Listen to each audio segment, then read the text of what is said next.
are hurtling toward the day when climate change could be irreversible. Rising sea levels already altering this nation's coast. China's capital is choking in its worst pollution of the year. 5% of species will become extinct. Sea levels rising, glaciers melting.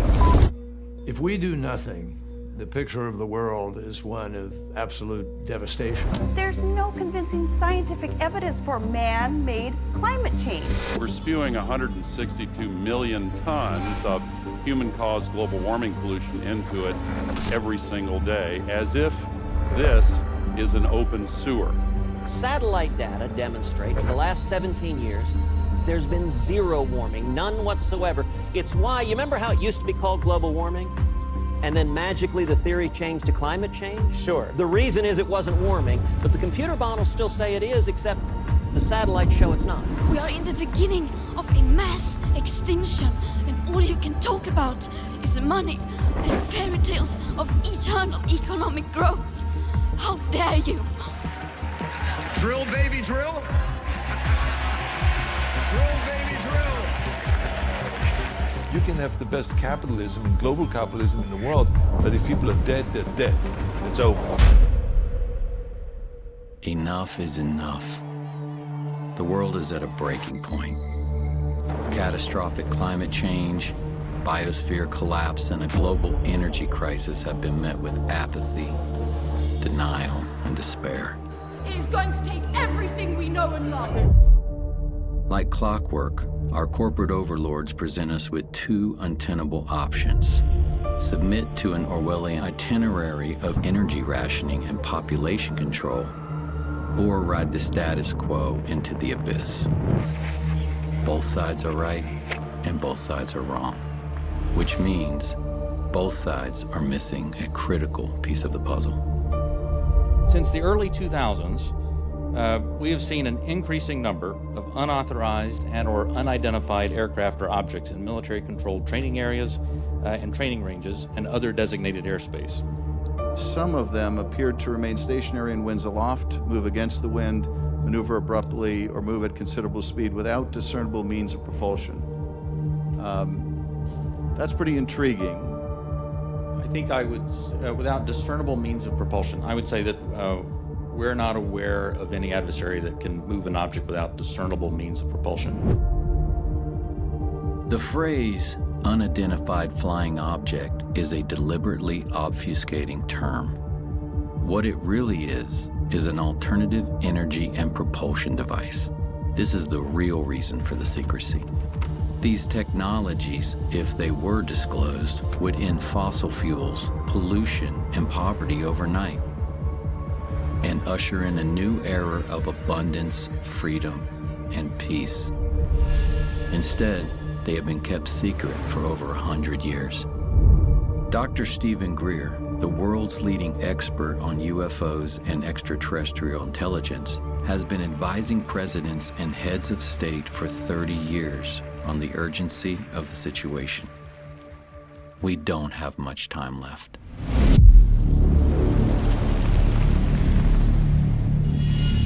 What is this lost century?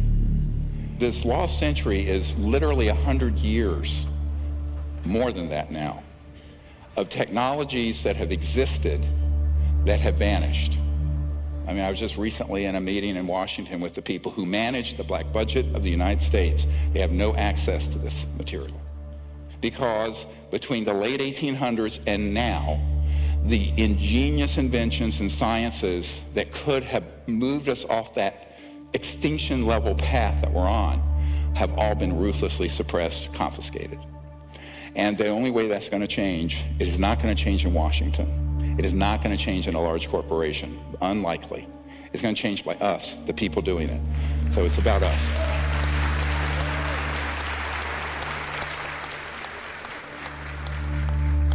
Let's look at this. You know what this is? Dude, this is a fucking drone, bro. There's a whole fleet of them. Look on the ASA. My gosh. They're all going against the wind. The wind's 120 knots from the west. Look at that thing, dude. This is an alternative energy and propulsion device. These are things that have existed all the way back to the 60s. But the one that they call the Tic Tac here off the coast of San Diego, the white one, looked very much like this. These have been made by the Lockheed Skunk Works.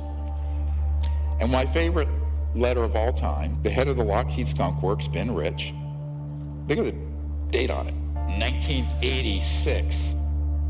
It was an answer to a letter someone wrote and says, are these UFOs man-made or extraterrestrial? He says, many of our man-made UFOs are really unfunded opportunities, meaning if it was released for public use, it'd be an enormous industry.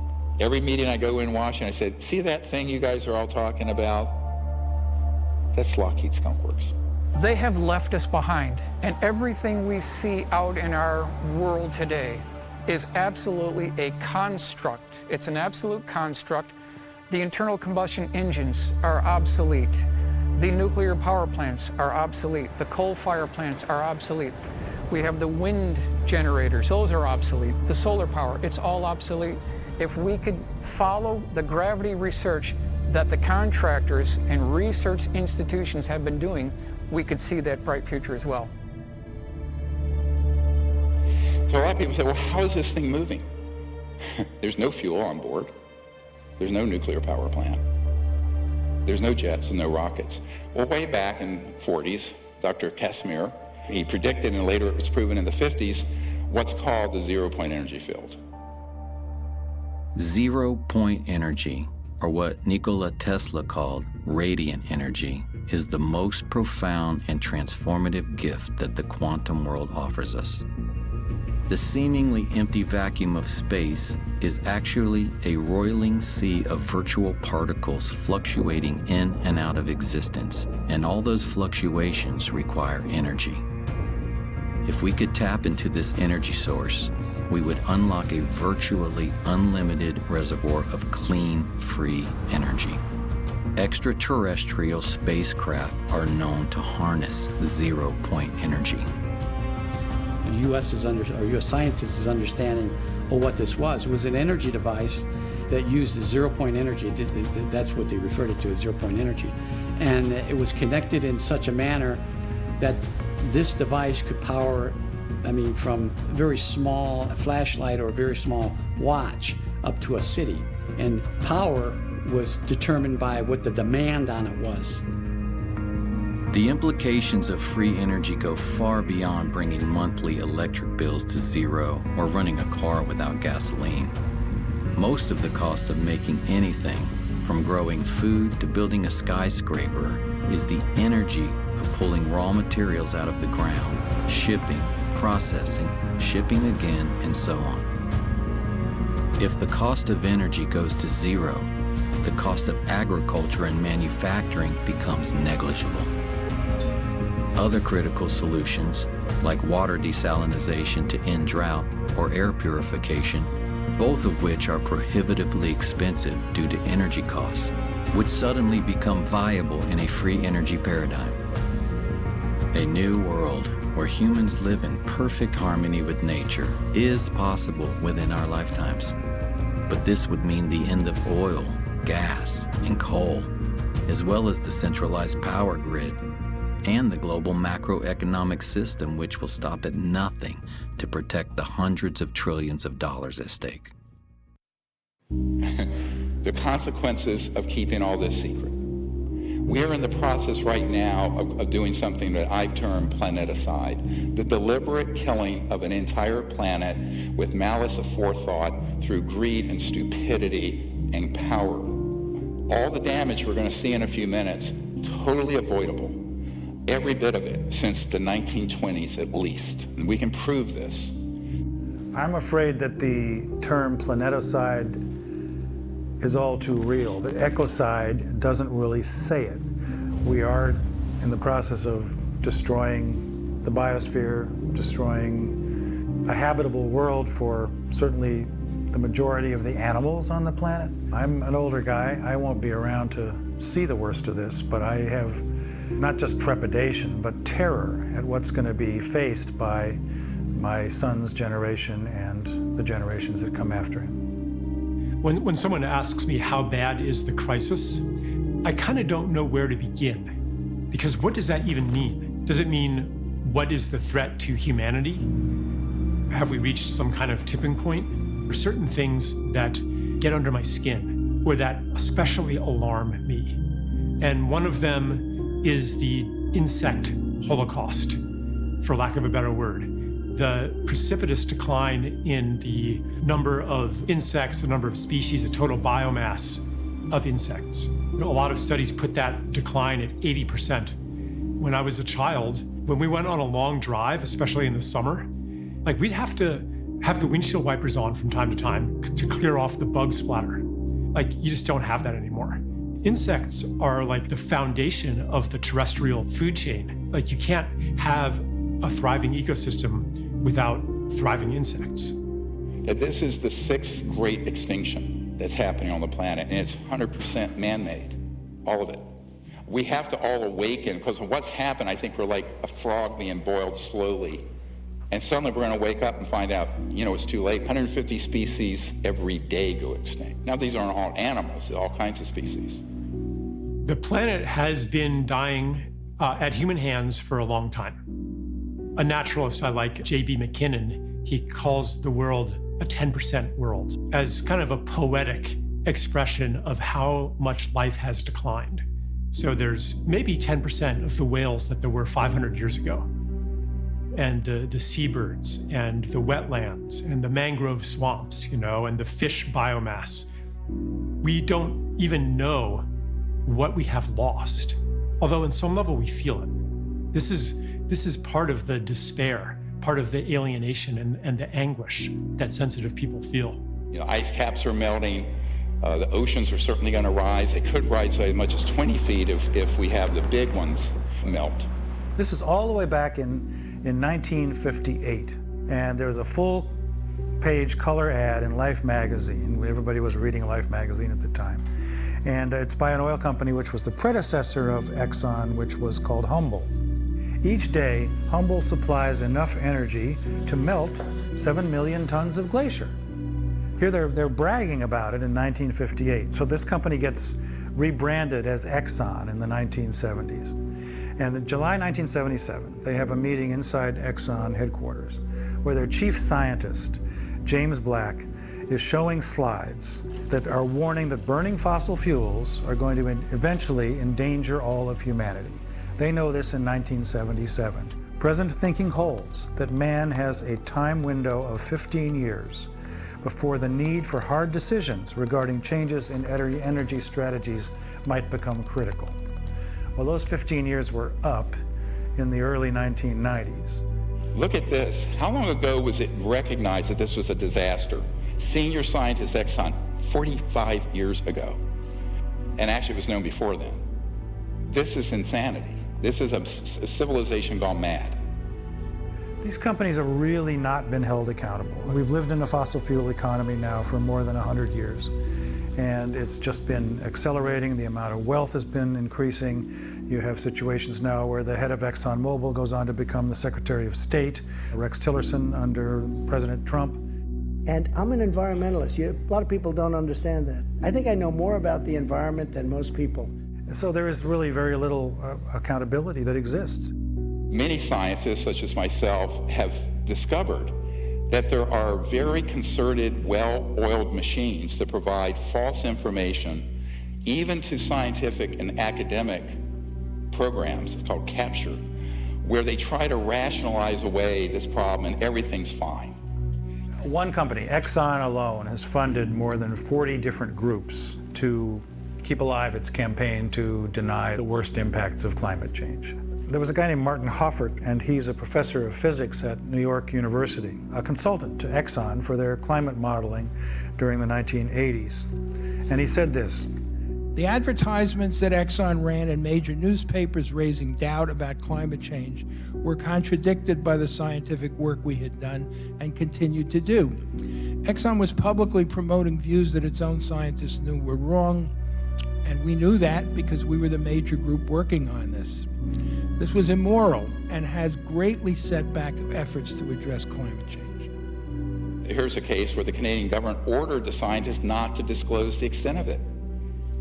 So what you get in the media is a very sanitized version of this problem, which many people believe we may have already gone over the edge of the red line, how far we can go without a safe return to a sustainable civilization. China is the world's biggest greenhouse gas emitter by a huge margin. And if there's anything clear so far coming out of this year's Communist Party Congress, it's that coal is having a bit of a revival in the world's second largest economy. A senior energy official said China will give full play to coal as ballast in the country's energy mix. Why are we digging stuff up out of the ground when we haven't needed to burn coal since about the 1920, 1930 time period? Here's your solar panels. I had to replace my solar panels with more, and they all end up in a landfill and they're toxic.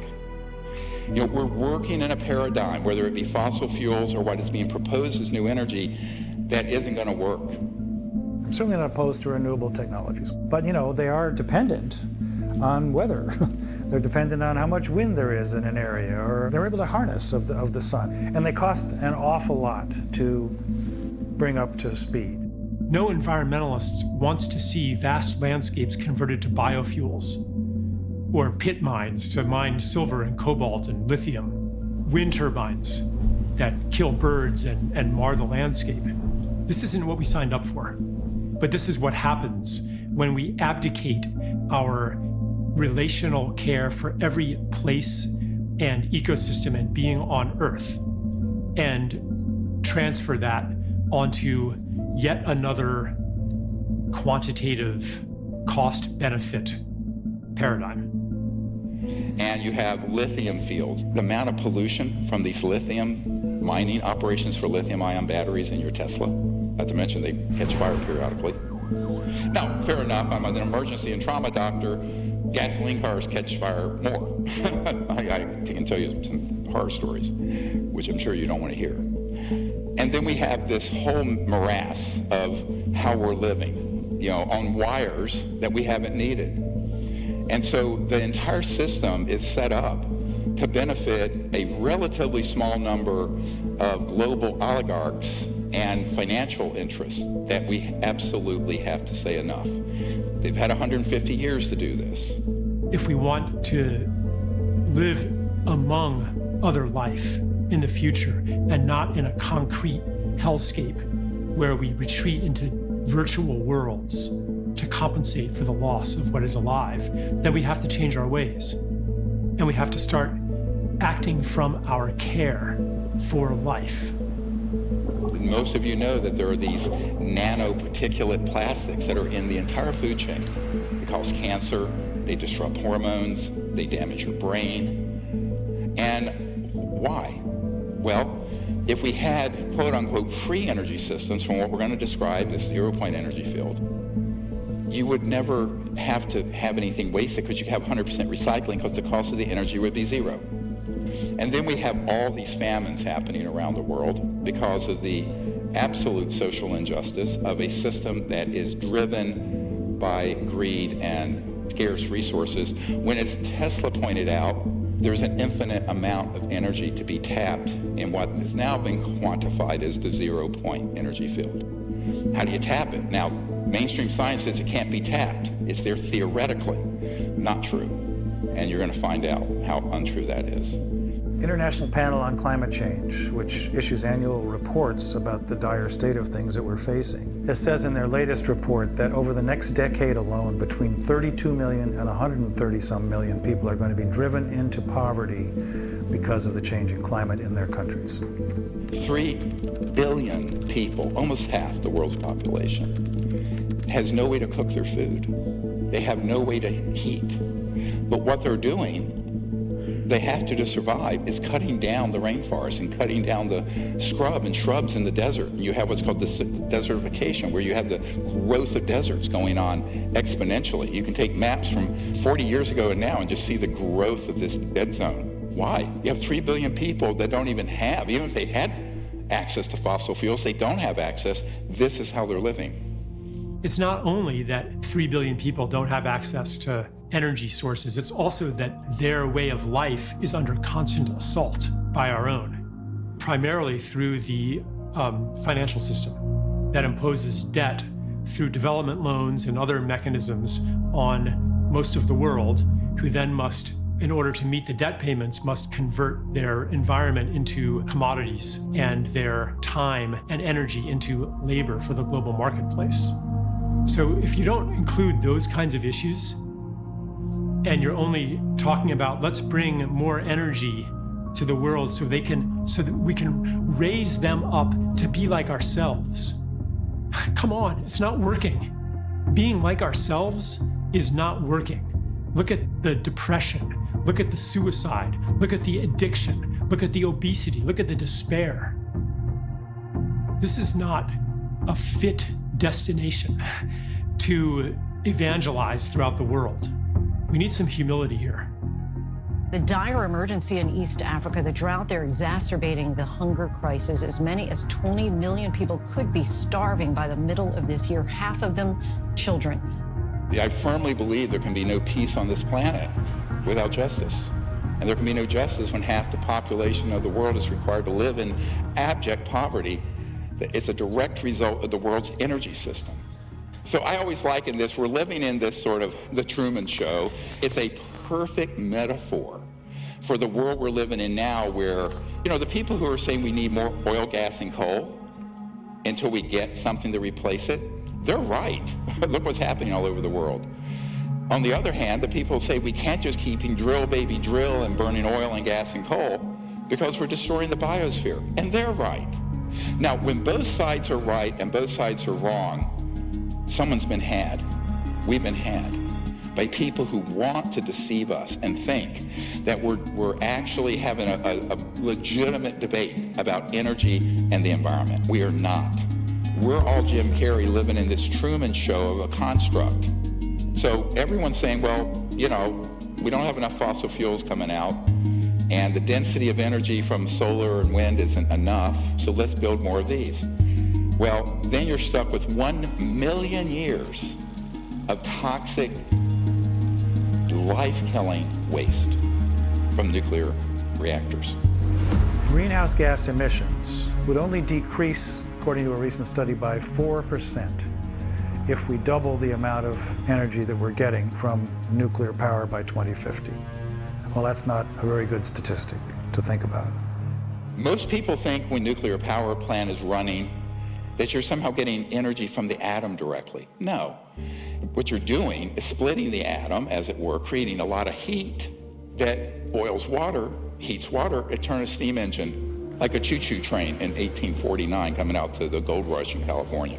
That's all a nuclear power plant is, except they're stuck with 1 million years of waste.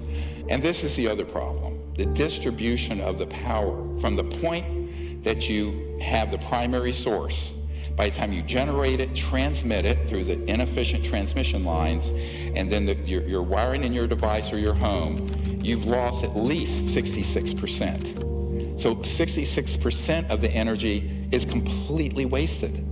So here's your energy grid. 12% is a new renewable.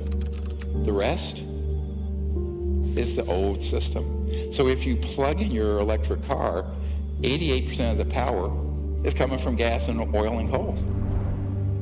The entire world is running on an energy paradigm of scarcity, meaning that there's never more energy than we generate, and we lose that energy as we move it around and deploy it in different ways. And so energy is expensive, and energy is difficult to get to remote areas. And that energy is important because it's inputs in growing food, and it's inputs in manufacturing, and it's inputs in the economy, and it's inputs in all of these things that make people's lives better and that solve the problems that desperately need to be solved on the planet right now. Over unity is a very simple idea. It's that you're getting more energy out of something than you're putting into it. And according to mainstream science, that's impossible. What free energy devices suggest is that there is a limitless supply of usable energy that's always coming into reality, and that we're not living in a universe of fundamental scarcity. So over unity is more than just a breakthrough that's going to live its life in a technical paper. It's not that. It's really the ability of humans to liberate themselves. Yes, there is a history a long history of over-unity systems. For example, Nikola Tesla had one. Basically, his big magnifying transformer that he had on Long Island was such an over-unity system. He got the entire Earth itself in resonance. Everything going on is feeding energy into the Earth starts to feed energy into that wave that he created. So he gets a lot more energy in his resonant wave fed from outside, from the environment in the interior of the Earth. His idea was you could then put in a tap on it anywhere else on the world and extract it free. And of course, J.P. Morgan's take on that was, that's foolish, you can't put a meter on it. So that actually doomed much of Tesla's career at that point when Morgan found out that Tesla, was going to produce the energy freely. But I love this quote. If you want to find the secrets of the universe, think in terms of energy, frequency, and vibration. Now, the reason he said that is that when you use what's called a very high voltage system, you can tap in to what Professor Casimir called the 0-point energy field. Some people call it the quantum vacuum. Other people, like Professor Dirac, modestly called it the Dirac Sea. And we just tested a device last month in the Arizona desert, you'll see in a moment, that is based on that. Nobody is really trying to get, for example, over unity, more energy out of something than you put in, because it's assumed that that is impossible. Well, that might be impossible, but only if you don't really understand the fabric of reality itself. They just can't believe it, especially engineers, because I know how we were taught, right? There is no vacuum energy. You're just a kook when you think so, right? If they took a little more physics, they would go, well, maybe. It's not a small thing. It's not a matter of finding proof for some technology, for some invention, and convincing everybody of it. You can't convince somebody of something that so totally contradicts their basic assumptions about the universe. But what if there's a pool of energy available to us that we didn't even think was possible because we're operating on these 100-plus-year-old assumptions? We can't find this excess energy simply because no one's looking for it. So-called empty space isn't really empty at all. It's actually full of energy. So instead of being like kind of a quiet, empty lake, it's more like the froth at the base of a waterfall or something. But when you go to look at the numbers, you find out that there's enough energy in the volume of a coffee cup to, say, evaporate all the world's oceans if you could get it all of it. And here we have a car from 1921 running without a plug. Now look at this old car. And it was pulling energy out of, they just said, out of the environment. They couldn't quantify what, but they had the correct frequency, and this had a battery and some wiring, and it was running around without being plugged in. Memo to Tesla Motors, go and research this and get rid of your plug-ins. And this is one of my favorite, 1902. A farmer and engineer named Stubblefield with Tesla, he had something they called the Earth battery, or the Stubblefield battery, and it had rods going into the Earth and some wiring, and it was picking up this magnetic flux field of the planet, and he was running his farm, and Tesla was there with him. 1902. So when I say 100 years, lost century, no. I do not wish to talk about it myself, but I've been a victim of quite a bit of suppression. So has any other legitimate researcher in this area. The government is protecting the interest of the oil industry because they're in bed together. Tremendous amounts of contributions for politicians come from these huge companies, and these huge companies have been covering up for years what we're doing to the planet. Today, we don't have so much big kingdoms. We have cartels. We have a whole set of cartels in an area, interlocking corporations, and behind this, we have a few people who are quite wealthy and who own most things. Any time we have a very powerful cartel or set of people that control a lot of things, that resists any means of changing its inflow of control and its inflow of funds and money and its power. You know, everybody's trying to be the big monkey. It's really as simple as that. Here we have all the methods. Some of these are common sense, but every one of these are ones I have encountered and investigated personally with geniuses, engineering geniuses and physics geniuses, but strategically impaired inventors. Black shelving. So someone comes along, they offer you $20 million for your device, it's a corporation, they put it on a shelf. Boom. National security orders. We're going to show you one from a man we just met with. Patent seizures. Financial entanglements from investors because they're doing their whole business and legal strategy wrong. Legal entanglements where they end up in court.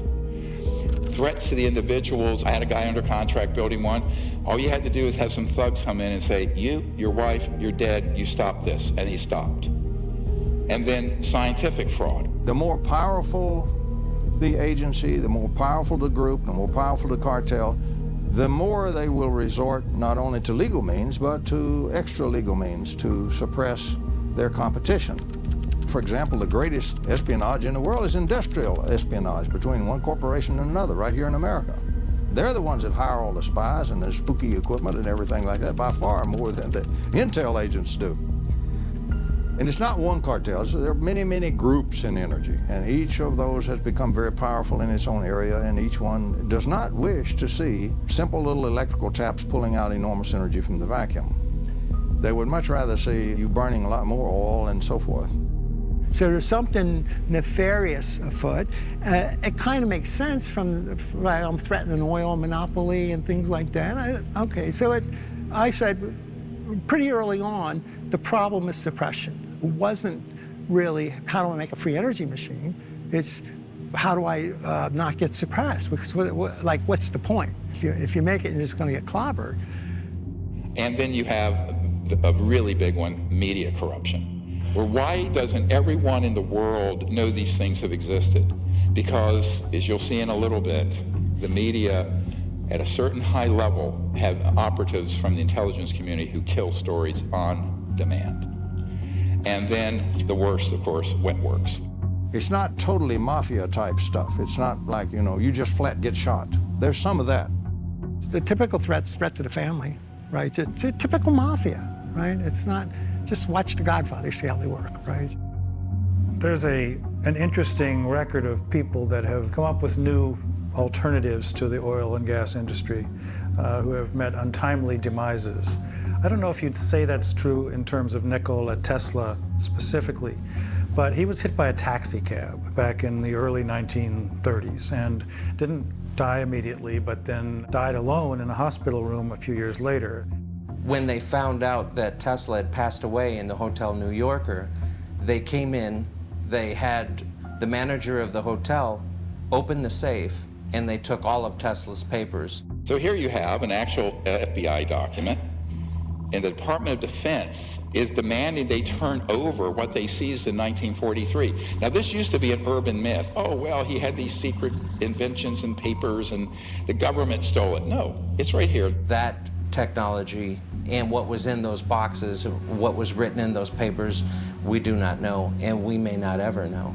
So they go in, the FBI takes it, and here the Department of Defense years later is saying, we want all those papers that you confiscated in 1943 upon Nikola Tesla's death. And then you have just flat out patent confiscation through national security orders. Look at this. This is 12 years ago. 5,135 inventions seized under national security orders. In 1971 list includes patents for solar photovoltaic that were subject to restriction because they were more than 20% efficient. The most efficient solar panel you can get right now in 2022 is 22.8%. These were way past that in, how many years is that? 51 years ago. Okay, we're not talking about an extraterrestrial spacecraft or anti-gravity or gravity control. We're talking about just a super efficient solar panel. Those are confiscated. This is one of my favorite statements of this report. One may fairly ask if disclosure of such technologies could really have been detrimental to the national security or whether the opposite would be closer to the truth. Yeah, we hear the words vital interests of national security. Well, what we're really talking about there in terms of Iraq, for example, in the early 2000s, which was all trumped up. There were no weapons of mass destruction. That's what was being touted by the media, Sir Judith Miller at the New York Times and others, to justify what we were doing to get rid of Saddam Hussein. But in fact, the only national security implication of that was the oil industries, what they get from it. But again, what does national security mean here? Oil, gas, petrodollar, Goldman Sachs, JP Morgan Chase. That's the national security in the abused, corrupt system.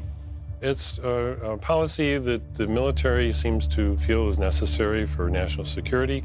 However, at this point, we often wonder, 50 years after World War II and the Cold War, whether such sequestering is necessary, especially when fossil fuels are a major cause of global warming. So here we have a man. He was fired, Dr. Tom Vallone, he's a PhD physicist. He was a patent examiner, and he saw these amazing technologies being confiscated. This is not a conspiracy theory. And he blew the whistle. They fired him, because he saw things that would save the planet. Now, this is way back in the 80s or 90s. Patent sequestering, which is actually called secretizing, public needs to know at least that every major military agency has a representative at the Patent Office. Patent Office in its current approach is it's actually breaking the law. It's trying to make happy the physicists who are with American Physical Society to keep them in power with their ideas, you might say, and withhold from public use good inventions that could solve our problems, like the energy crisis. Boeing had just finished some work on some propulsion system. Boeing had done it for the Air Force, and they finished the job. And then they applied to their customer at the Air Force for permission to use it on Boeing's commercial airlines, and they were denied. An example of the ongoing suppression of things that seem to be innocuous and a slight improvement in technology. So, T. Henry Moray had a device, no input energy once he got it set up, output 50 kilowatts. He had multiple assassination attempts and finally was bankrupted in his lab. This was the 1930s. There is absolutely no question that T. Henry Moray had a system that produced about 50 kilowatts out of a 55-pound box. There's all kinds of skullduggery that happened there. The Russians even tried to kidnap him at one time. It reads like a James Bond movie, but it's real. It really happened, and it really happened here in the United States. Here's a friend of mine. He was a Wright-Patterson Project Blue Book guy, but when he retired, he built a device that you could put on the air intake of a car. This is in the 80s, where you would get anywhere from 20 to 40-some% more range, miles per gallon, on conventional. I treat air, and out of air, I make it more than just providing oxygen for the combustion process. There are combustion-stimulating molecules and radicals generated in this process. Thunderstorm in a bottle. He had his lab vandalized, everything stolen, bomb threats, etc. This is a colonel who put his entire life savings into something in the 80s that would have been a game changer. But it wasn't a free energy device. It wasn't something just running out of the 0 point. It would have just gotten more efficiency and cleaned up the air. The Environmental Protection Agency is a bit of a dictatorial police agency. They call themselves a protecting agency, but they are a police agency. EPA cannot approve a fuel-saving device. They put out reams of documentation stating that something will not work. This gentleman actually took a device from a Russian immigrant and another and kind of packaged it. He didn't actually understand it that much. And you had 26, almost 27 watts going in, 7,460 watts going out, and tested and verified by multiple labs. Gray started developing this idea 8 years ago. For the past year and a half, he's been trying to get someone in the U.S. government interested. So far, he's had little luck. Gray says he's been getting the same reaction he got 30 years ago when he first proposed his theory. Get this guy out of here, he is crazy. But Gray says it's paranoia. The scientific community isn't willing to accept teachings opposite all previous learning. And the military aerospace industry is afraid to admit decades and billions of dollars worth of research have been wasted. Now, unfortunately, this disappeared because he actually took the ideas from some geniuses and was trying to make a lot of money. And so his became, I'm calling this crazy inventor syndrome. It's not very nice, but I mean, it's kind of crazy.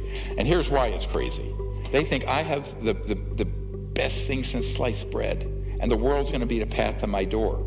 And they don't realize they're going to have corrupt interests from the national security state, corporations, and all kinds of other people stop them. So they think they're going to do a normal investment and normal venture capital and patent it, or keep the secret sauce of how it works away from everyone. And in every single case for 100 plus years, they've taken that knowledge to their grave.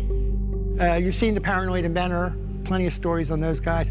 It's my precious.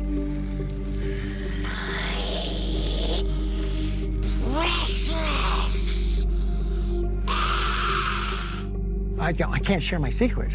Everybody will take it from me, right? This paranoid, I have it, this is worth gazillions of dollars and everything else.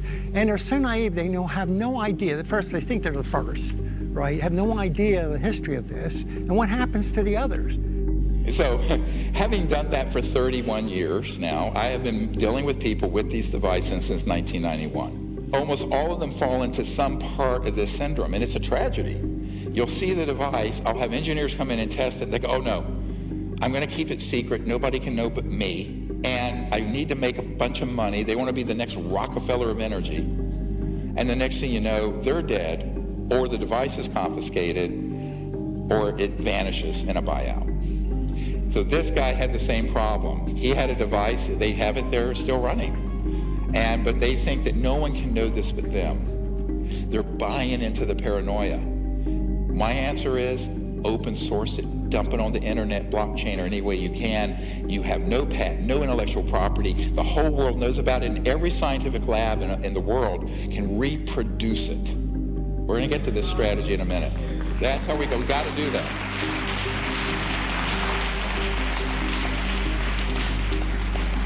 Because the very definition of insanity is doing the same thing over and over and expecting a different result. That's attributed to Einstein. But how true is that here? So we have to change our strategy. Many of these inventors are really good at the technical stuff, but they're not great communicators. This power is something I have given my life for you the people. Now set up this demonstration for y'all. You don't have to be a rocket scientist.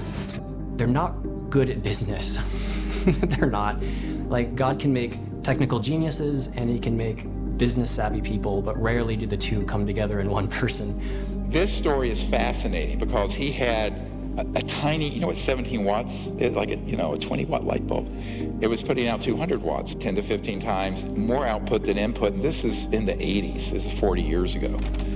I was not convinced probably on the first 3 times that I saw the device and saw it tested that indeed it put out more energy than it took in. I am convinced now.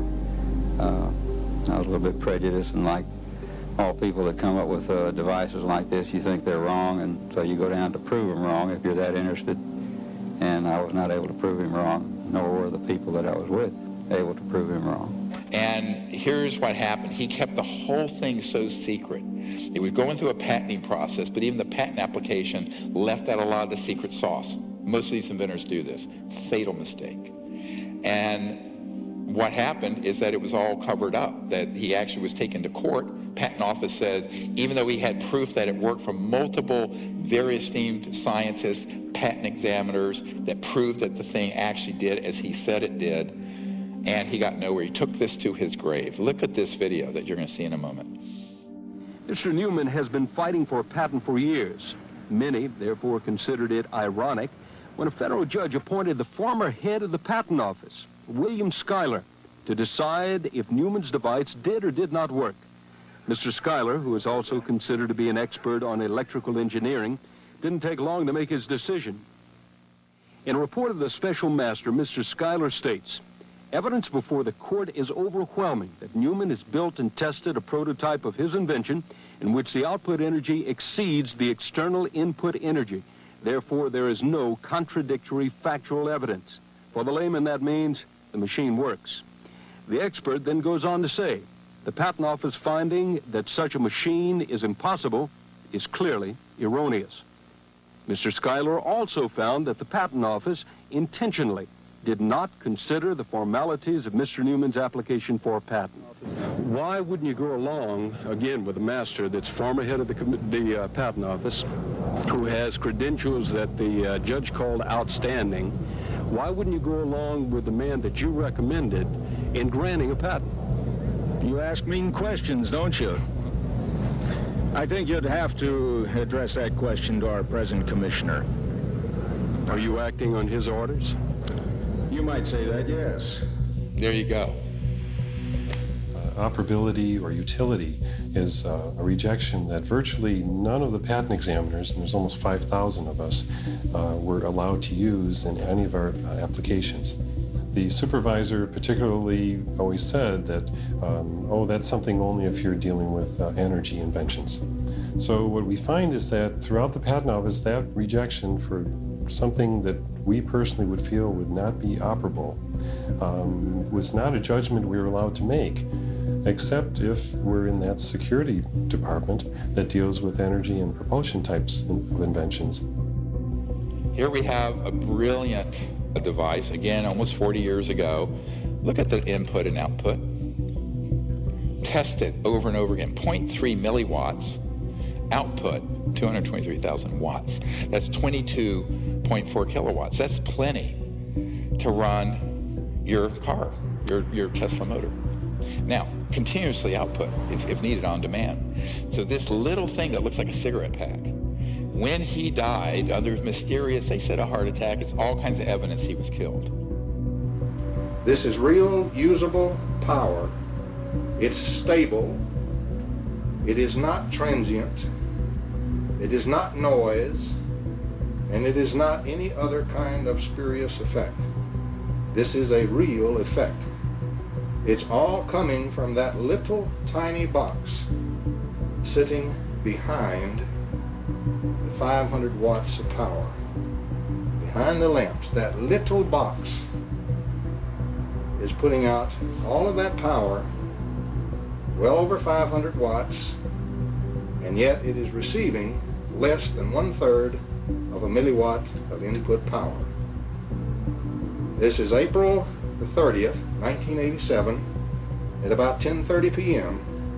in the home of Mr. Sparky Sweet, the inventor of the very first vacuum triode. This is a most historical occasion. I was altered when I saw it because my view was that you could be anywhere then in the universe. You could be in a cave, you could be anywhere, and you had energy.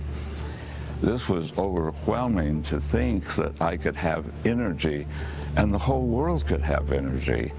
That all of a sudden we were on an equality economically. We didn't have to worry about the energy sources. The rest of that power is coming out of the surging energy of the vacuum. And this little box that you see right here, solid state, no moving parts, is the vacuum triode that's doing this very practical and historical work. He was shot at once with a silenced rifle from about 300 yards. The only thing saved his life was he was an old guy and very feeble. He was stumbling as he coming up the steps and he fell down. He just flat fell down on the steps, caught his foot and fell right forward. And as his head went forward, the bullet went right by where his head was. And of course, the assassin was never found. This guy called me up. He said, we really need your help. And I said, the only way you're going to do this is that you disclose it, all of it, open source it, get it out there. I will see that we get it out to the entire scientific community. He says, no, no, no. It's Gollum, my precious, my precious, my precious. And I said, dude, you're going to take this to your grave. He took it to his grave. Yep, it's gone. This very distraught lady, who's Sparky's wife, she's saying Sparky's dead. And that she said 2 strange men, she called them strange men, showed up at about 5 o'clock the night before, and they stayed for a little while, and then they left. And Sparky, an hour or 2 later, having a cup of coffee and just killed over onto the floor. called the ambulance, and she was 75 years old. They would not let her in the ambulance. And the ambulance then called her back about 20 minutes later and said, "We don't think he's going to make it." And that was the end of that until the next morning when she called my sister-in-law and talked to her and said, "There are men here that said they're FBI, and they got black vans, and they're taking all this equipment. What should I do?"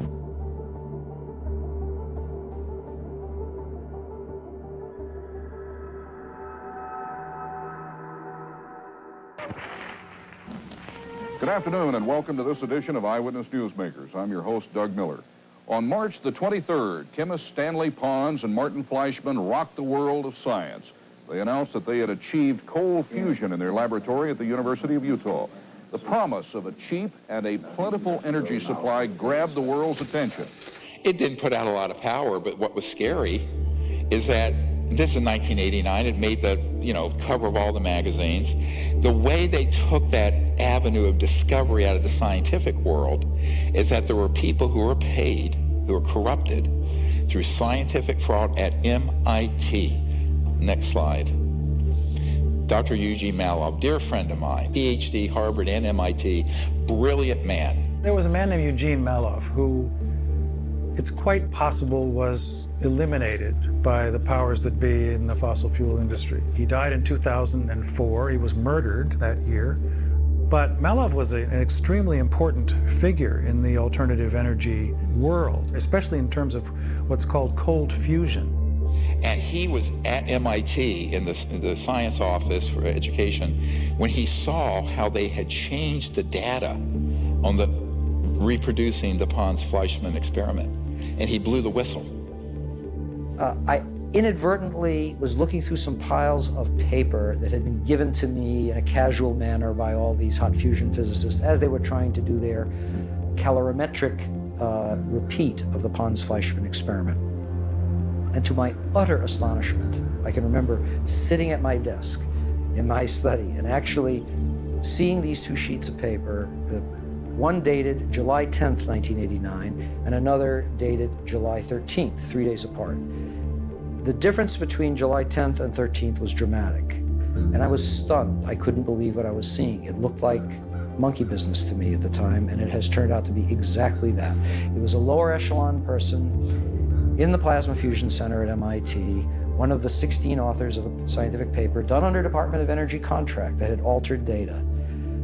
And that data is scientific fraud, as far as I'm concerned, and many other people are concerned. And it was, it was hell on wheels.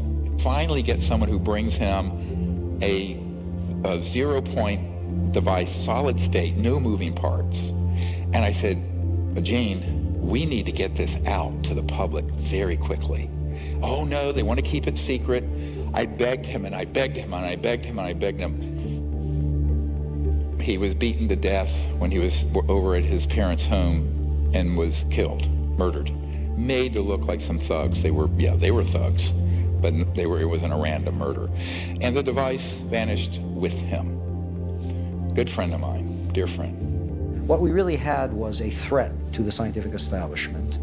The threat of it even being implied as real and having monies, shall we say, being diverted from their favored programs, and that was a threat, no question. There was an actual threat of that happening.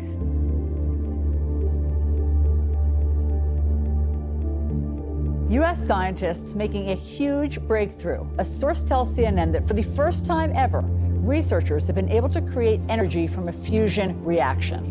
Now, Laura, I could explain all of this in great detail, of course. But basically, it's a giant step towards a clean energy future without dependence on fossil fuels. This is the first time, by all accounts, they've gotten more heat out than they put in. Not so fast.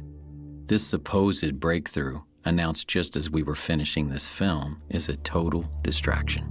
The net gain, 0.1 kilowatt, is enough to boil a kettle of water and not much else. But what is truly baffling is that they are not counting the actual input required to power the lasers to get the machine going.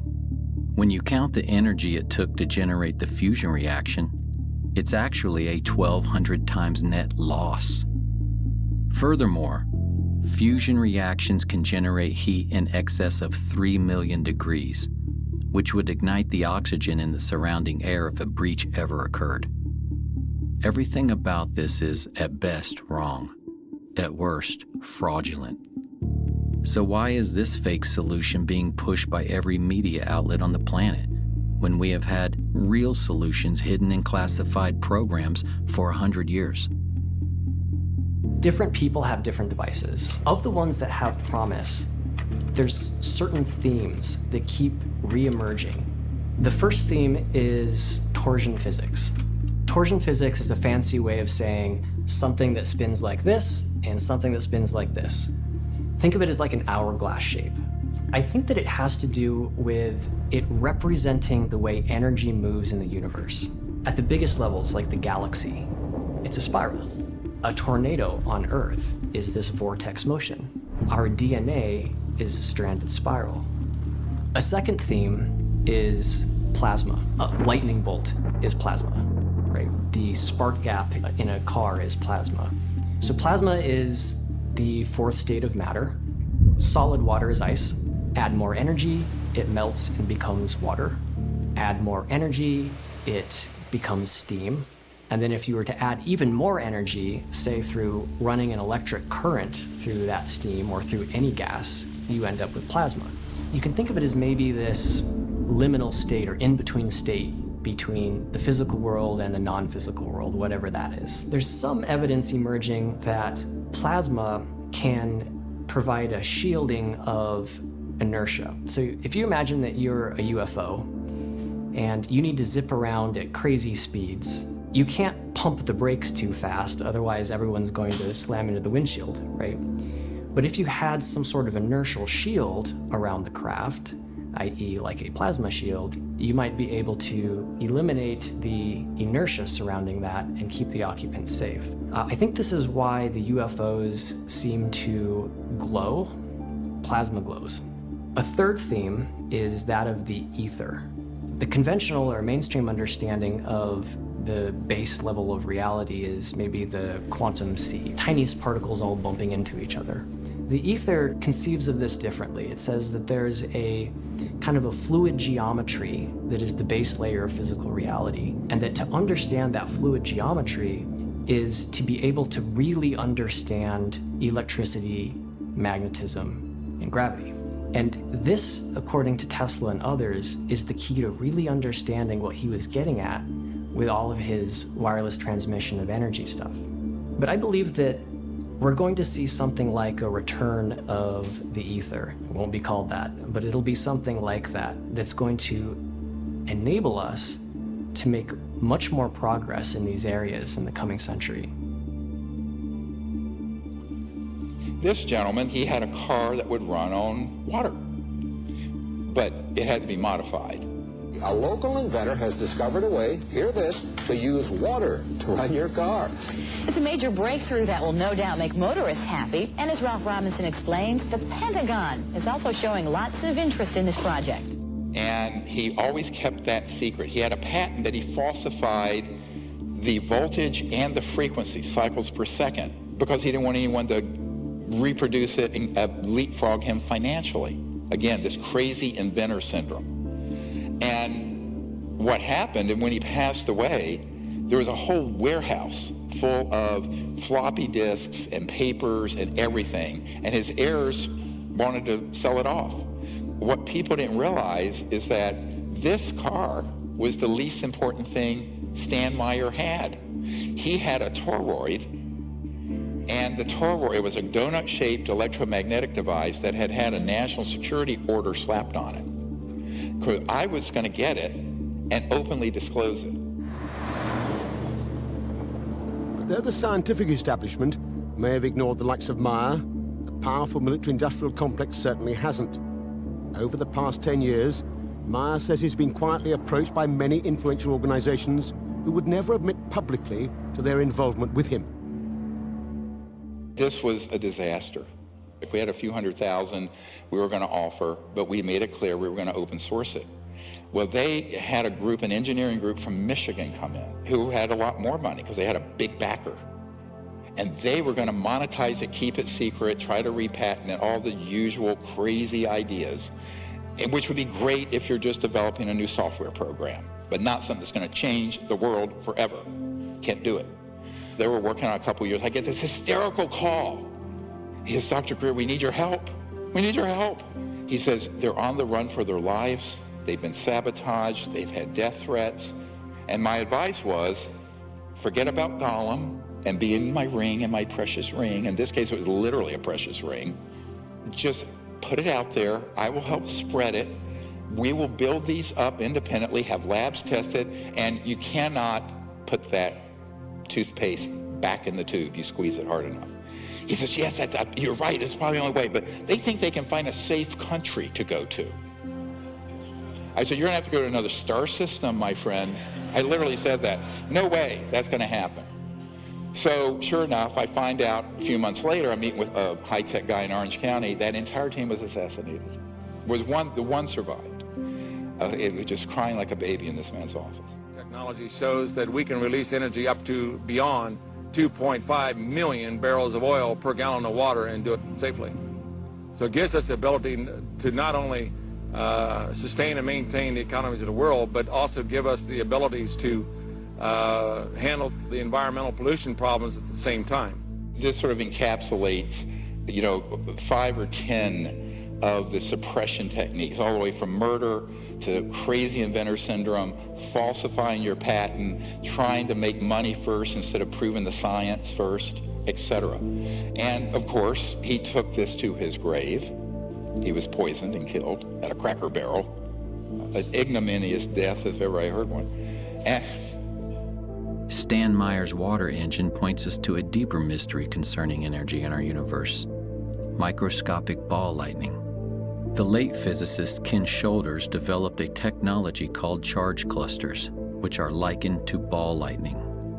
When they are discharged, they actually tap into the zero-point energy field. This is where most of the power in Stan Meyer's device was coming from. Like Stan, Ken Shoulders faced terrible suppression. And so I met with this CEO. He says, yes, they approved a $5 million grant from DOE so we could develop this further, because one of the effects it had that they were really pursuing was putting low-level, initially, radioactive waste in these charge clusters, and it would cause isotopes that were non-radioactive to be created. What does this mean? You clean up all the radioactive waste.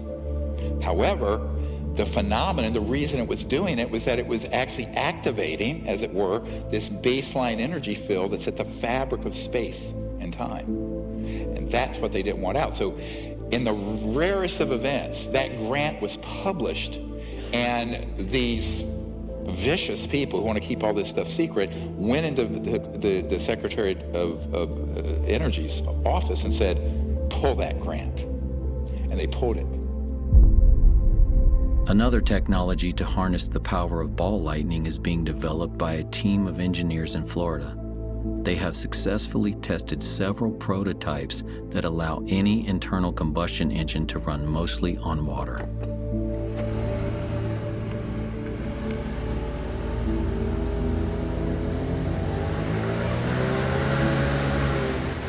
It's a little quicker, huh?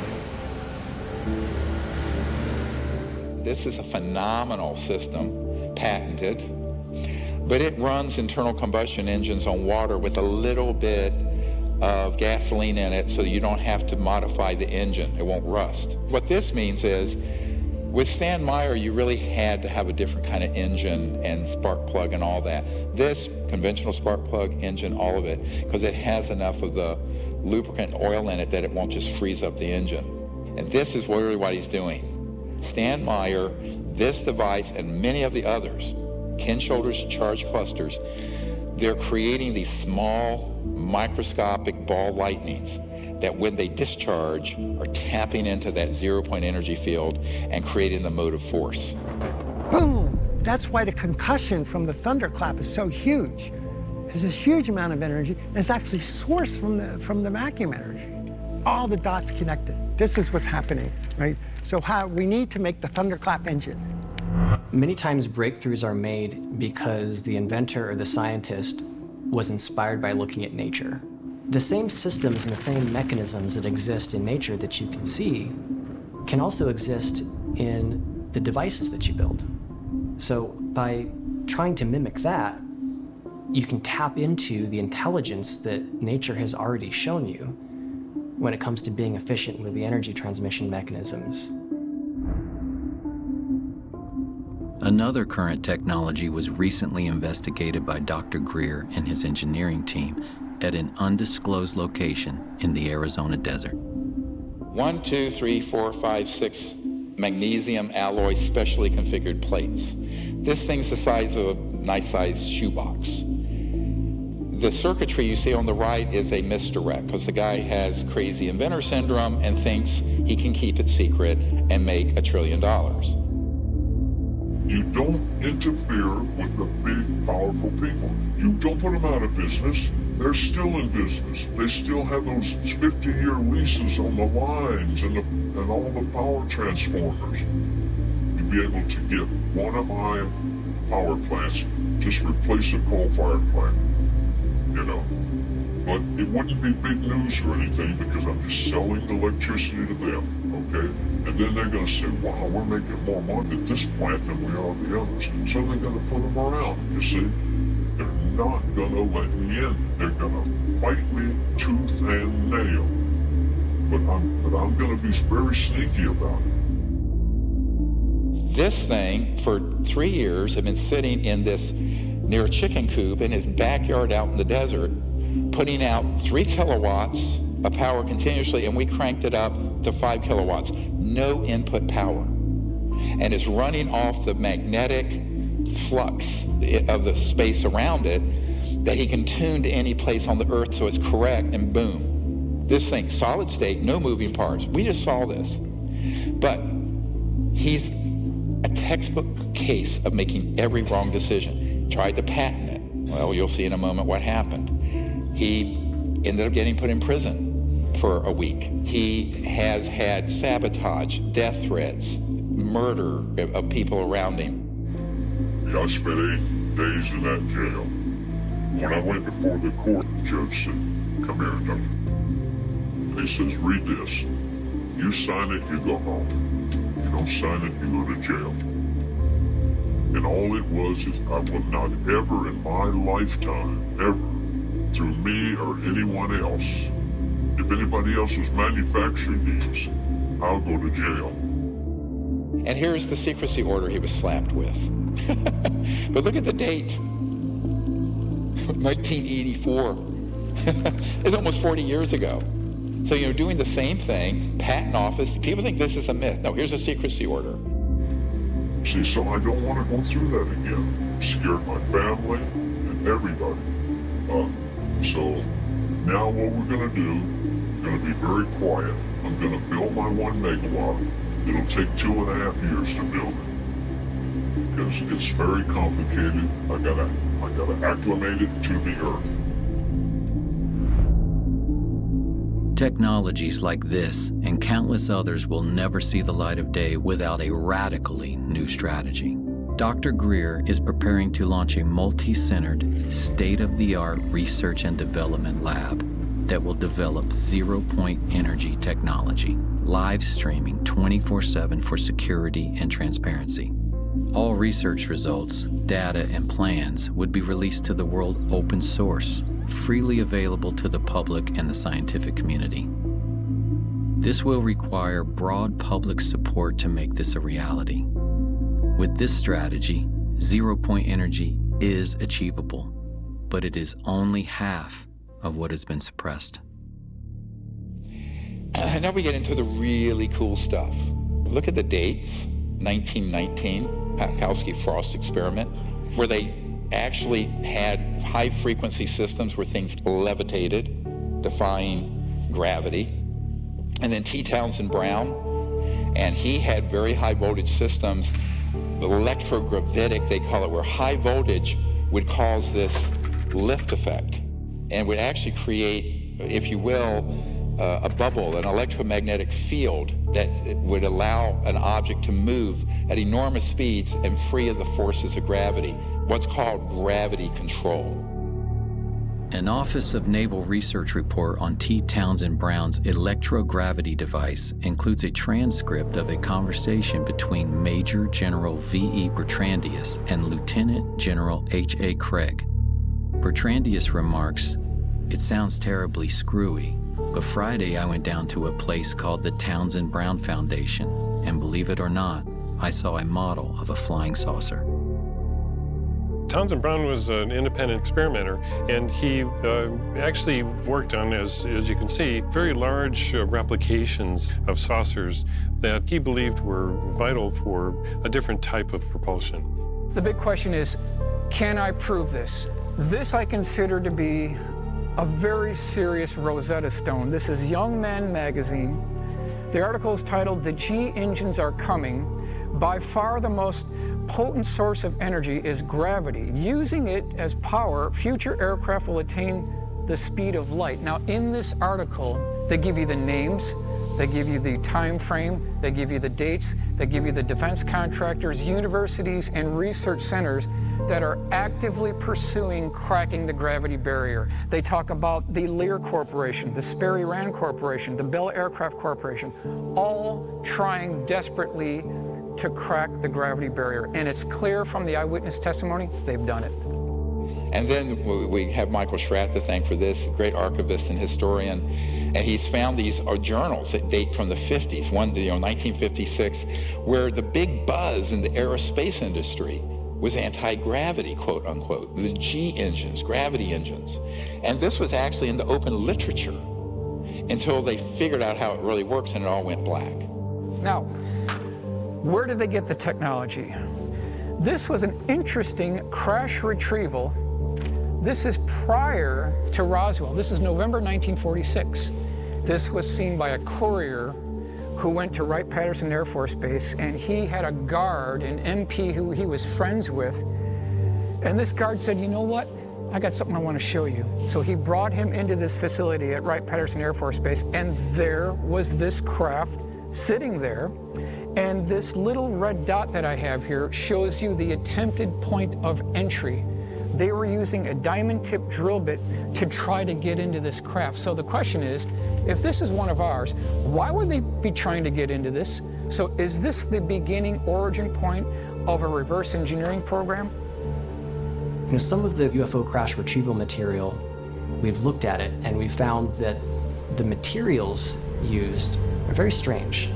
When extraterrestrial material is recovered through military crash retrievals and its metallic structure is examined under a microscope, the metal is so pure that we could not replicate it, even in a vacuum in space. This is because extraterrestrial crafts are not manufactured on a Ford assembly line the way humans would manufacture something. Everything in the material universe has a frequency and a corresponding sound vibration that creates and sustains its being. Extraterrestrials manufacture objects by first creating a resonant frequency. For instance, the frequency of a flying saucer. This is a sort of vibrational blueprint that interacts with the substrate of the physical universe, pulling into existence from other dimensions atoms and molecules that then organize and condense into the structure of the object being created. In this way, extraterrestrial material is literally manifested into being, like transdimensional 3D printing or Star Trek's replicator technology.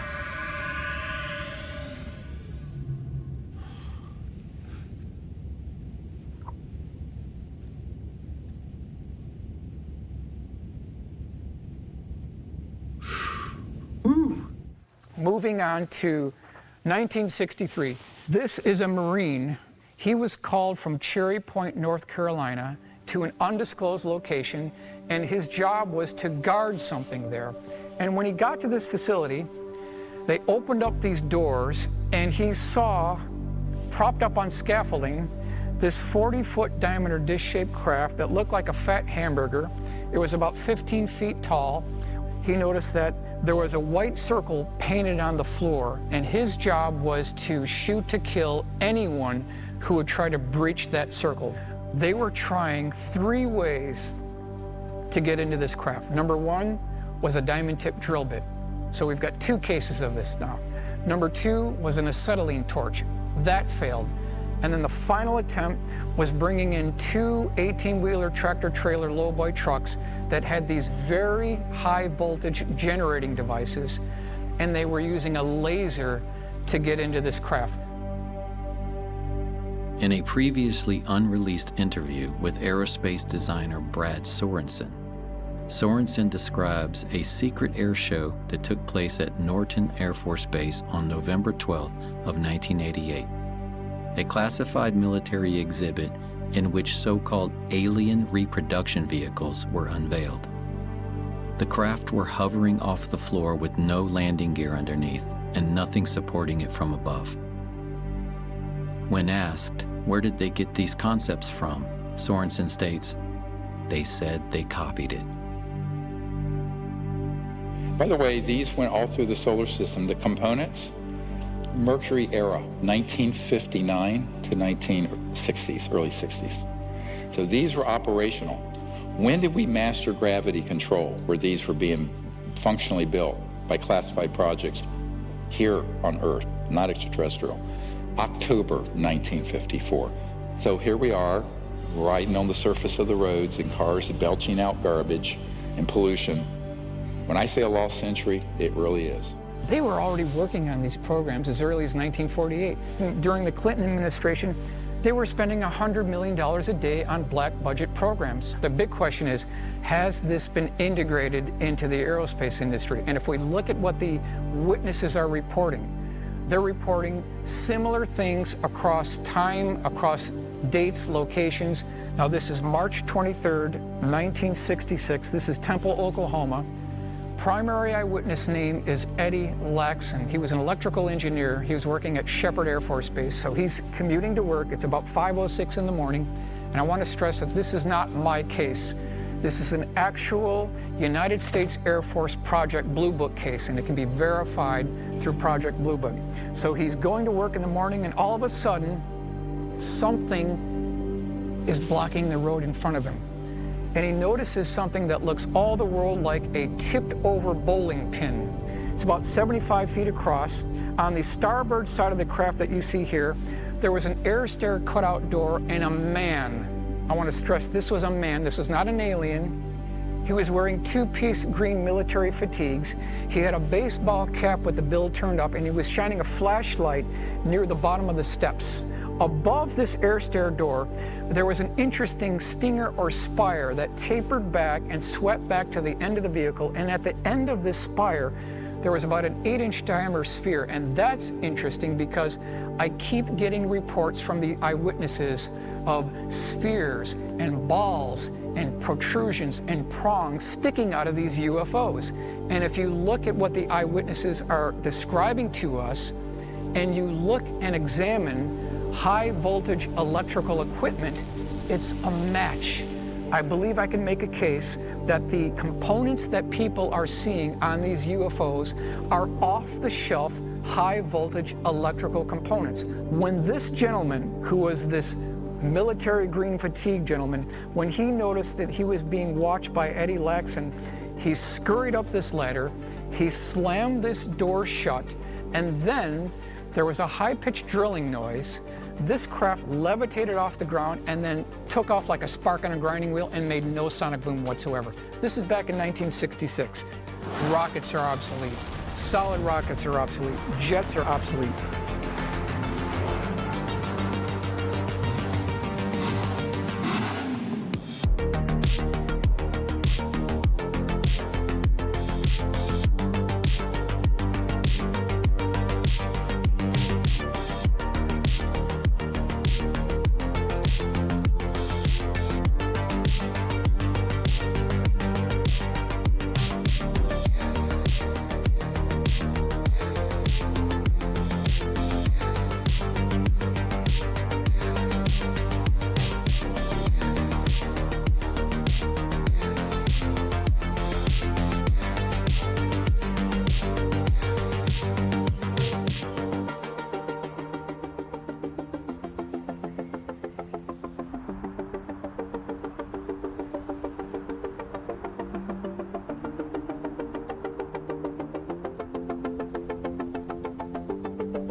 So how can all this be true and we're still flying jets? Elon Musk tweeted this out.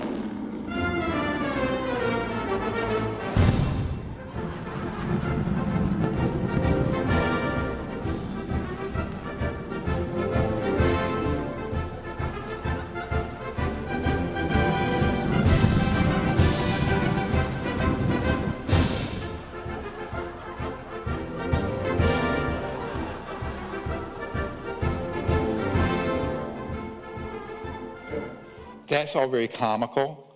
It's not comical when astronauts I know have friends that died in this, the Challenger tragedy. Flight controllers here looking very carefully at the situation. Obviously a major malfunction. We're awaiting word. They're holding their breath just, I'm sure, as everyone else is. In the center of the fire and the smoke, you can't see any form of what was once the shuttle. Here they are, going up on a Roman candle 40 years, 50 years, 60 years after we already had gravity control. This is the biggest cover-up and scandal in the known history of the world, full stop. We've already got the technology to do away with solid rocket boosters. We've already got the technology to take away completely liquid rockets. Why wasn't the Challenger crew briefed on this technology if we already had the breakthrough in 1954? And so then people get into, how can this be? I put this out a lot because it's a not declassified document. But you have an organization called MAGIC, M-A-J-I, Majority Intelligence Committee, and a few others that run these covert projects. They are beyond black. What do I mean? They're unacknowledged special access projects. I'm sure you also unacknowledged. But these are the projects that are off the radar even of the people who manage the black projects. So I call this beyond black. These are way off book. And this was a security alert with the distribution list back in the 90s. So I gave this some people in the Pentagon, like Admiral Wilson, who I briefed, who was the head of intelligence, Joint Chiefs of Staff, and they got inside the program. I'm doing that now for a whole new generation of people since the law was passed to get to the bottom of what UFOs are, or what they call now UAPs. Nobody calls them that. It's ridiculous. Let me tell you what a UFO, UFA, they make up these fake names that are obfuscating, unexplained aerial phenomenon, like ball lightning or something. No, it isn't. First of all, it's not unexplained. Secondly, it's not aerial, and it's not just some phenomenon. They're either man-made UFOs or extraterrestrial. That's it. Keep it simple. The hardest thing for the senators and the White House people and the general public, and particularly the media, to understand, or scientists, is that if this is true, how could it be that it has been kept secret from the people? They're very good at counterintelligence.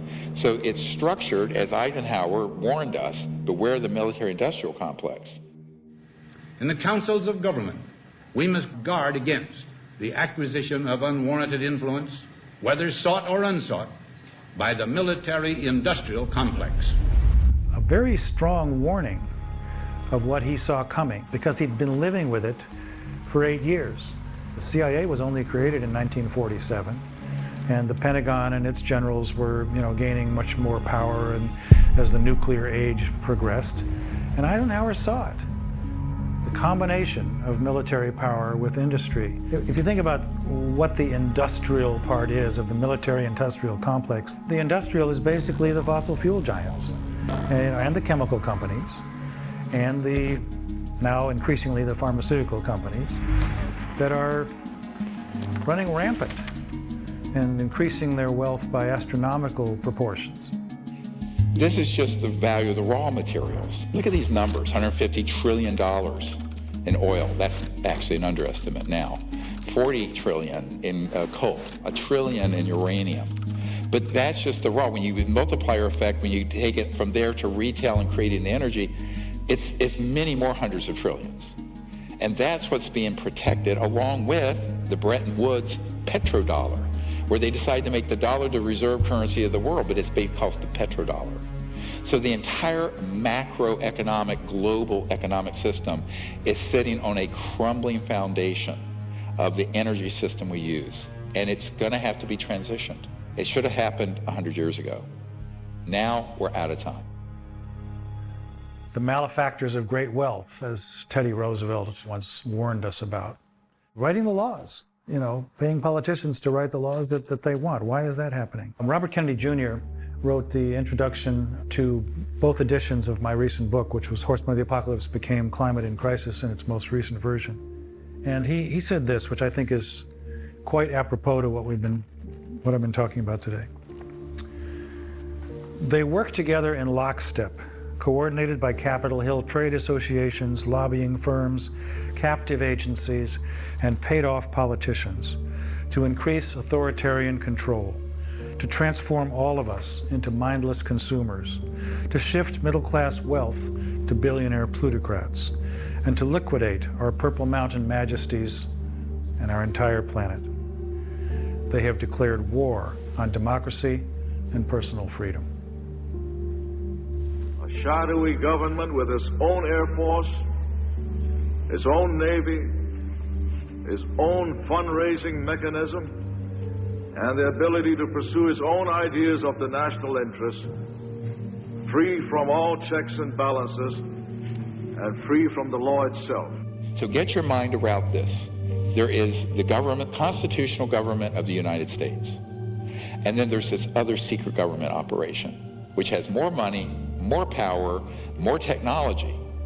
It is a criminal enterprise. It is not sanctioned by the president, and it is not sanctioned by Congress. And yet they're using our tax dollars and are raping the planet and destroying the earth and impoverishing half the planet. That's what we have to fix. We've got at least 109 UFO crash retrieval cases. All we need is one to be correct. And if they exploited the technology associated with these craft and procured that and put it into our aerospace industry, they have made a tremendous breakthrough in aerospace technology that I think that our Challenger astronauts should have been briefed on, our Apollo astronauts should have been briefed on, and we could have avoided all of this obsolete technology, and we could all move forward to that wonderful world and are not basically bound to these oil industries. Some people wonder why we don't know more about this. Why isn't the media telling us what's really going on?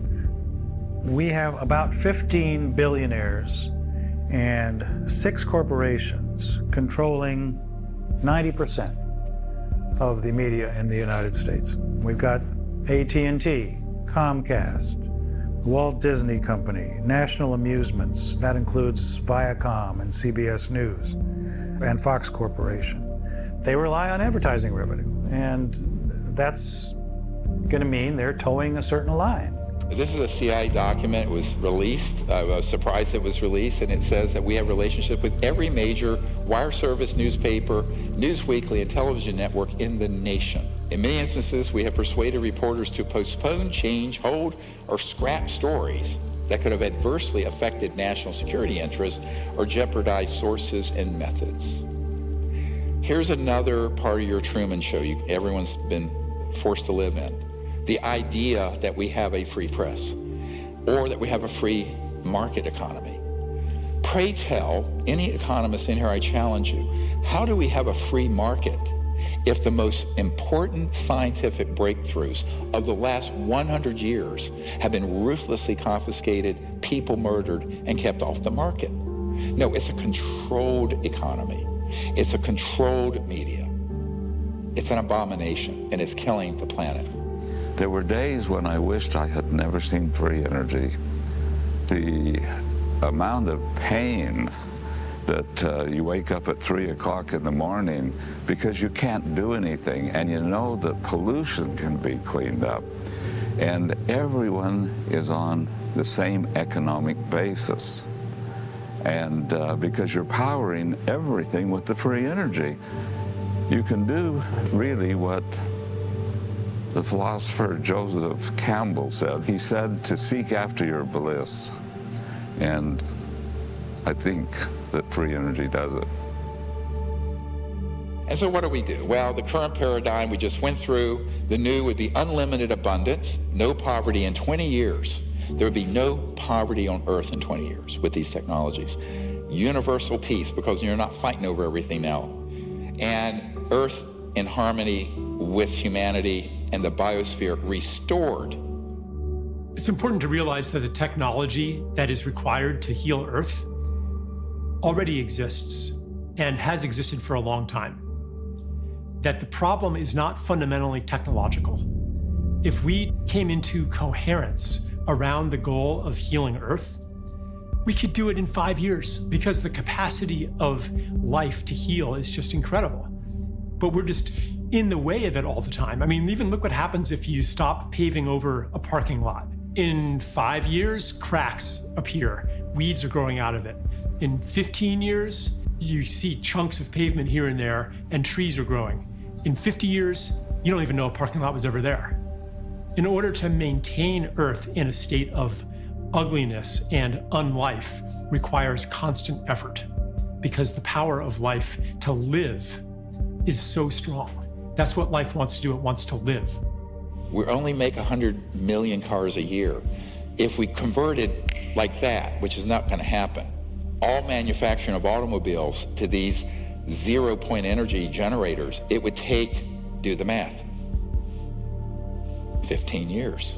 We barely have 15 years left. The date I've been given, 2035 to 2040, and we're done. The scale of the transition is almost unthinkable. There are an estimated 14 million kilometers of paved roads across the Earth. There are many millions more of power lines comprising the so-called smart grid. A real smart grid would be no grid at all. We need a compassionate transition. Instead of displacing millions of workers who support today's energy infrastructure, we must enlist them in the radical transformation of our world that lies before us. You've all heard of the Hopi prophecy, probably.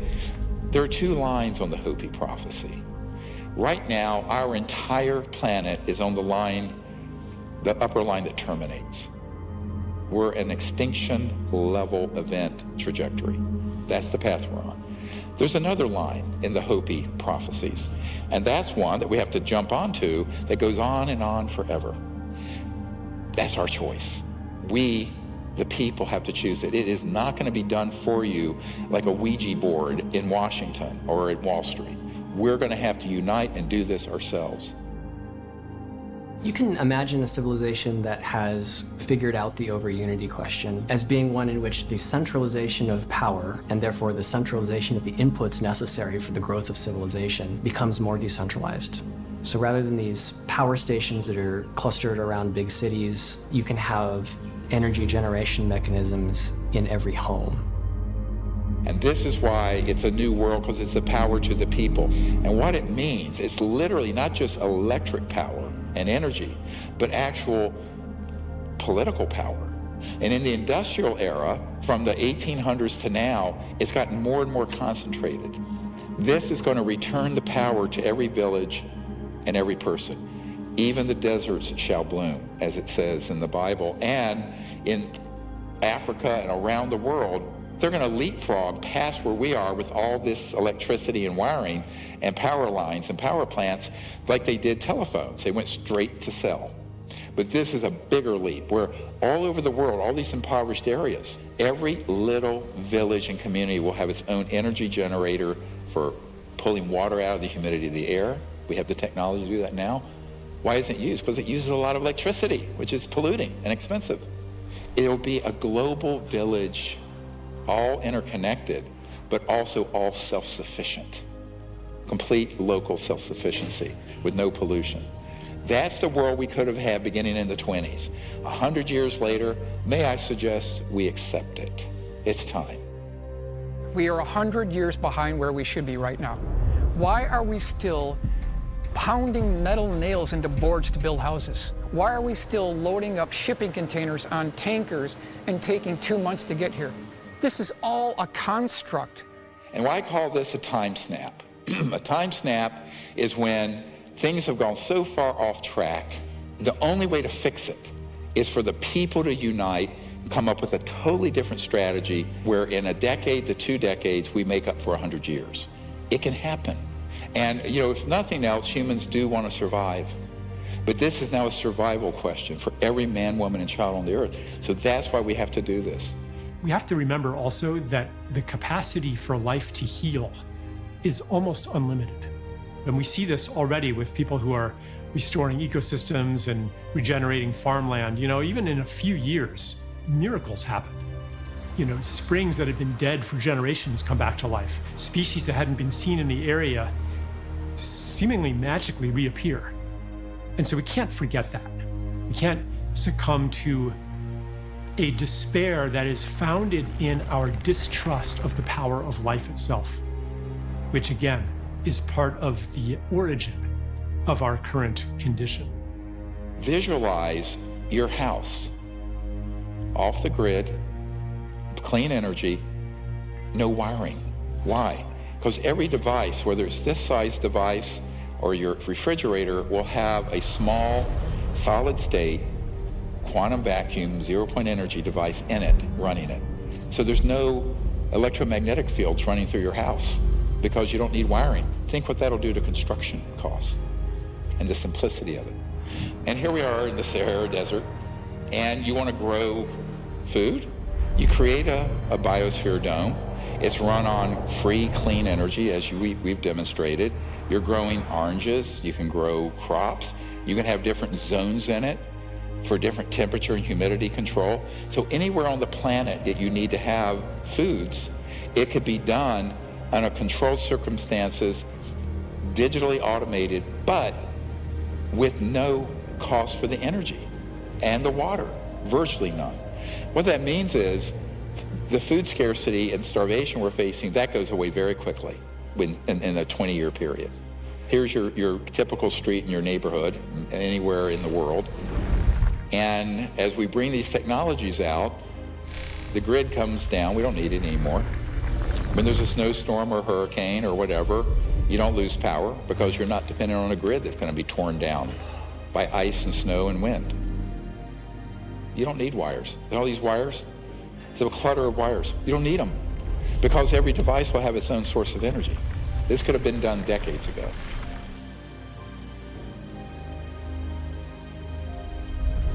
As we bring these out, all these freeways will be replaced. All the lines and power lines will go away. We can float above the surface. And in every city in the world, we're going to see this transformation, every village in the world. And then we have these cities, you know, eventually where you're just floating, they're guided pathways, you know, the ground is pristine, and then we're going out into space.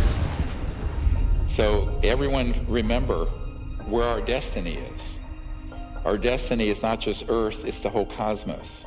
How is that going to be possible? The only way we're allowed to go outside our solar system is if we become a peaceful civilization. Otherwise, it's locked down. You know, we are considered a planet that is dangerous and armed. Each one of us is very invested in the world as it is.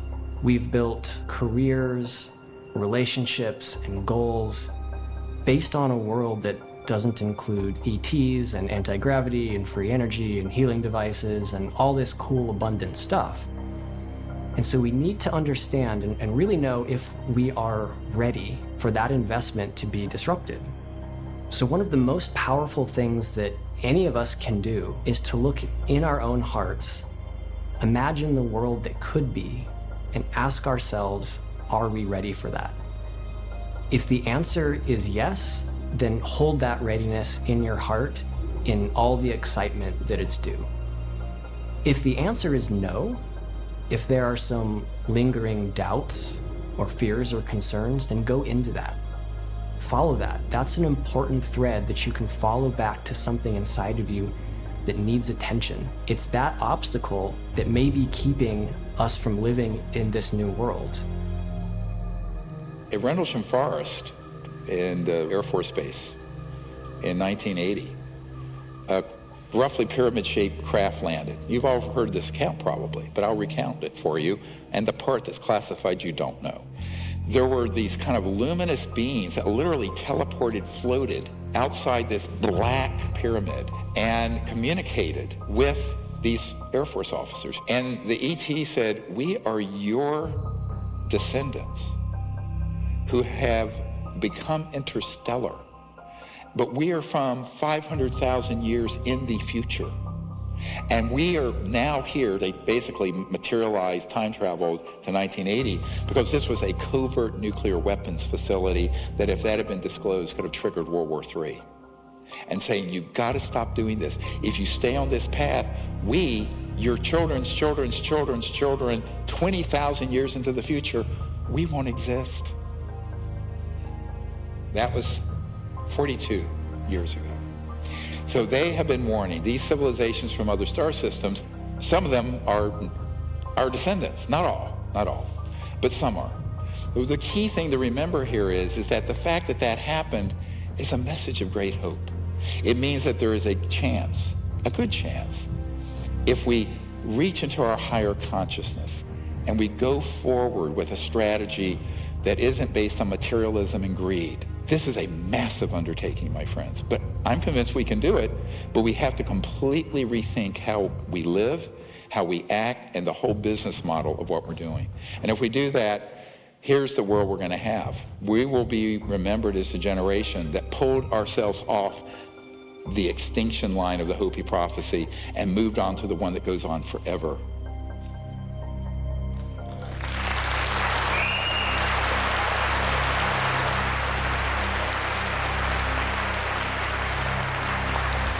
Thank you all. We can do it. Nelson Mandela once said, "Our human compassion binds us the one to the other, not in pity or patronizingly, but as human beings who have learned how to turn our common suffering into hope for the future." We have every reason to have hope. The solutions already exist. If we come together as one human family, we can reclaim our lost century. I wanna be free, so free, like a feather blowing through the breeze, like a bird in a tree, like a dolphin in the sea. I wanna fly high, so high, like an eagle in the sky. And when my time has come, I'll let it all go with a sigh. Pachamama.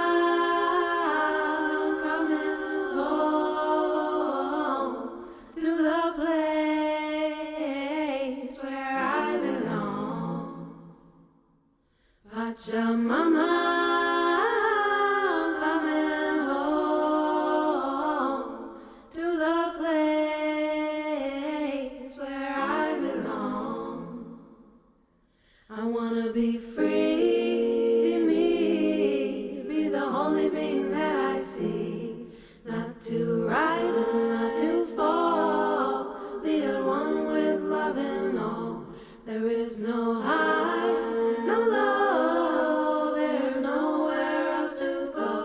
except inside of your heart, and be just who you are. Pachamama, coming home to the place where I belong. Pachamama.